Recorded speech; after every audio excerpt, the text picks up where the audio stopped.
Faith and Comics presents Daniel and the Lion's Den. Written by Hotep Anthony. Edited by Roland Broussard.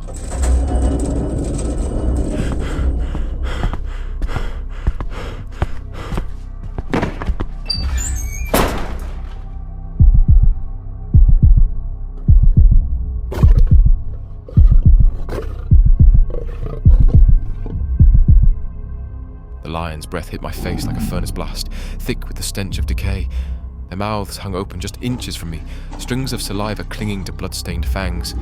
I could see the remnants of their last meal wedged between their teeth, gristle and bone, torn and splintered, the remains of some unfortunate soul who had been cast down into this pit before me.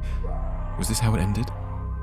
All my suffering, all my sacrifices, just another smear on these beasts' teeth? I exhaled slowly, steadying my heart, but the thought gnawed at me. Is this what Hananiah, Mishael, and Azariah felt when they stood before the furnace, stepping into the fire, backs straight, faces calm, knowing full well they should have burned? But they hadn't. The Lord had been with them in the flames. And now, I was alone in the dark, waiting to see if he would be with me too. How I missed those dear friends of mine. How I wished they could be here to lend me their courage. How long had it been since we were boys, taken from our people, our culture, to serve these mad kings? My mind wandered through the abuses of these cursed rulers and their fraudulent wise men over the years, and I had to force down the venom in my blood. After all, I knew why I was here. This was no accident. In the lion's golden eyes, I saw the faces of the men who had whispered poison into the king's ear, who had smiled as they laid the snare, knowing I would never stop praying. They had always resented me, a foreigner, an exile, a Hebrew who held the king's favour while they grovelled at his feet. But it wasn't enough to push me aside. They needed me gone, erased, devoured. I could still see them standing beside the king, eyes bright with false sorrow. O king, Daniel has defied your decree. He prays to his God still.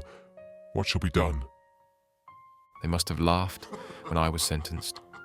Perhaps they expected my cries, my begging. They would get neither. But this wasn't the first time Babylon had tried to erase me. Long before they threw me into this pit, they had stripped away everything they could. My home, my name, my language, reshaping me into something more palatable, more useful. But we had resisted, in our own way. Even now, through the ache of the past decades, I can recall that solemn evening outside the mess hall. "You've got to be joking," Hananiah muttered, shaking his head as he stared at the decree in his hands. "Shadrach, Meshach, Abednego. What kind of names are these?" "Better than Belshazzar," I scoffed. Mishael groaned, tossing his scroll onto his cot. "They removed us from our homes, our families, and now even our names." Azariah smirked. "At this rate, they'll have us serving in the harem," he said jokingly, though the truth hidden within the comment rattled us. We sat in the dim chamber, 4 Hebrew boys in a foreign land, clothed in Babylon's silk, but still feeling the weight of our captivity. Outside, the laughter and clinking of goblets echoed through the halls as the other young recruits feasted. Their bellies were filled with the king's meat and wine, while we sat with bowls of vegetables and cups of water. We are in a foreign land, but our God is not. We are called by new names, but he calls us by the old. We forsake the food of kings, but we do not wither, for he sustains us. I set my bowl down. Fear not. The Lord will carry us through this, just as he always has. Azariah smiled faintly.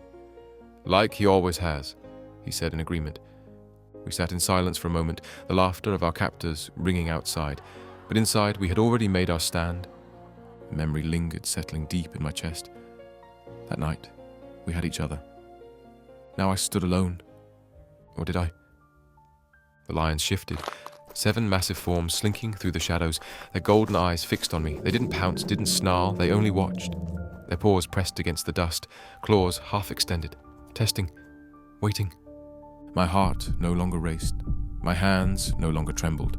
I lowered myself to my knees, not before the lions, not before death, but before the one who ruled over both. I closed my eyes and prayed.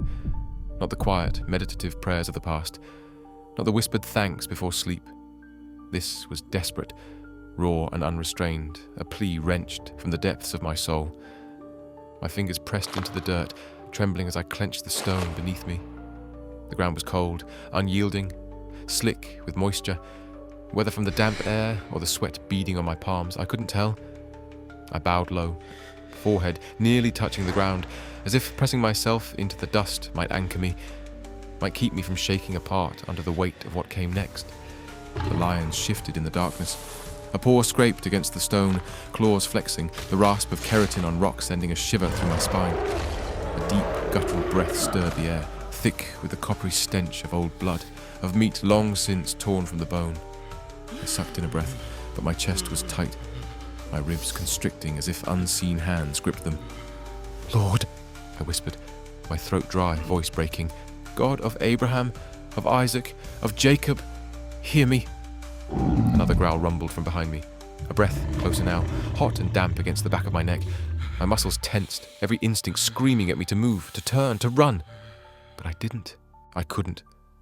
Not because I was paralyzed by fear, but because I knew. If I ran, if I flinched, if I gave in to terror for even a moment, it would be over. I squeezed my eyes shut, pressed my palms harder into the dirt. "Deliver me, Lord, as you have before. Not for my sake, but for yours." The lions in front of me huffed, the sound almost amused. A slow, measured movement, the kind a predator makes when it knows its prey has nowhere to go.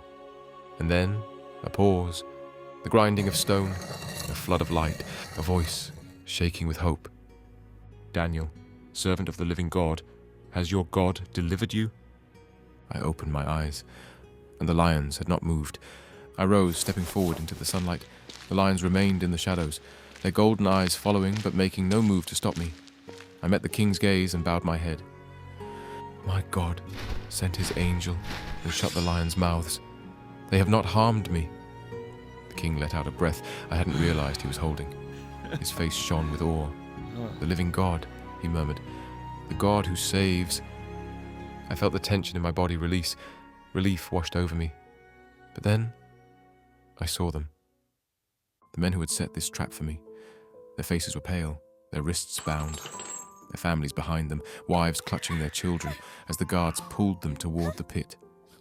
I had known this would happen. I had seen enough of Babylon's justice to understand how these things went. The same fate they had arranged for me would now be their own.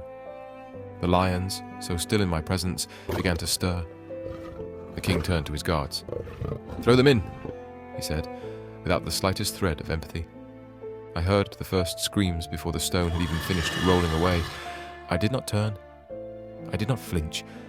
But my heart was heavy. This was the natural end of their transgression. A tragedy, all the same.